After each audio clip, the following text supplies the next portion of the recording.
Здравейте! Ще ви покажа втората рецепта за премахване на шума в ушите, като за целта ще използваме лук. Казваме, че лука се почиства по традиционния начин, както всяка домакиня го чисти. Махаме люспите. Люспите не ги изхвърляте, а ги използвате за лечебна цел. Ще ви кажа как ще направя допълнително видео. Аз имам вече готови обелени лукчета, така че след като го почистите лука, просто пристъпвате към неговото използване за целта. Трябва да си премахнете шума в ушите, ако имате такъв, защото шума в ушите води до намаляне на слуха и в някои случаи до трайно оглушаване. Като трябва да знаете, че лекарите, традиционната медицина, разбира се, лекува шума в ушите, се лекува с антибиотик. Но той не минава един курс, два курса. Алгомитина обикновено използват, но има най-различни антибиотици. Но така или иначе, ако има болка, ухото минава, нали, с антибиотика. Но в повечето случаи този шум в ушите остава и той води до трайно намаляване на слуха. Затова нашите баби и дядовци са използвали тази рецепта още от преди времето да има антибиотици. Тя е връщала слуха на много хора и същевременно е примахвала шума в ушите. Сега, за целта какво правим? Колкото по-ситнички са парченцата, толкова по-добре. Ето, нарязваме ситничко, ситничко, ситничко, ситничко. Аз даже имам тук още лукчета. Тези лукчета ги слагаме в едно бурканче. Малко бурканче. Ето. Слага се. Така. Слага се в малкото бурканче. Махаме тези лукчета. Лукът е богат на много минерали, на много витамини. Използват лука и чесъна.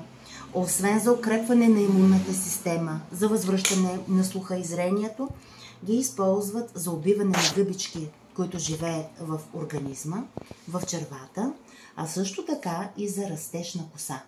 Ние ще направим допълнителни видеа за всички болести, как се използва лука и чесъна.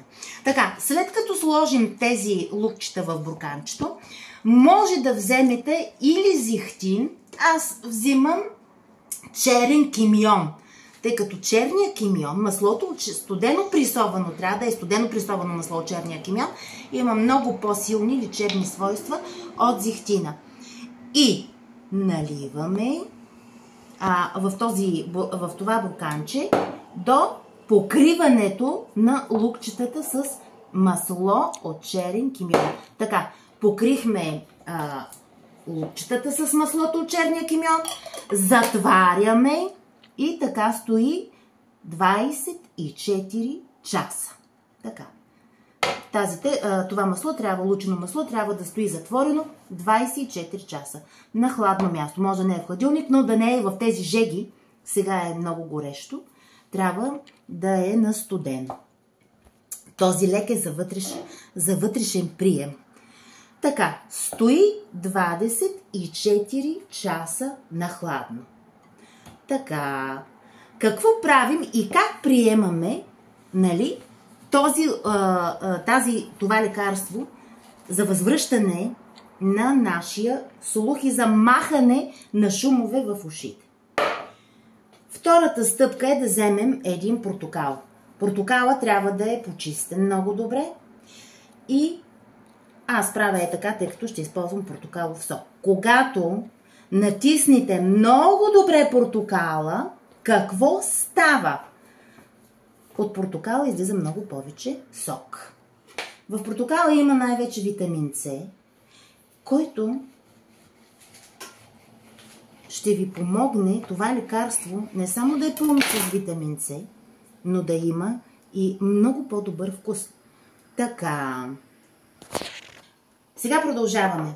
Ето, лекарството казахме, че е стояло 24 часа. Може и повече да стои. Важното е да е на хладно място.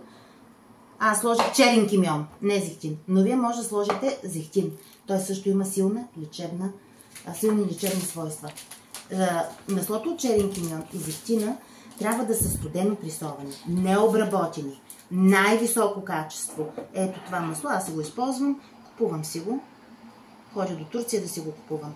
Така, сега взимаме този лек с масло от черен кимьон и лук и през една марличка, ето е марличката, ето тук да дойде камерата, хубаво го разбъркваме и слагаме върху марличката. Вижда ли се? Ето, и се получава, лукчетата пак няма да ги изхвърляте. Те си стоят. Така, може да ги използвате. Така, сега казваме, че изтискваме лечебното масло от черен кимьон и вътре има и лук. Ето, изтискваме.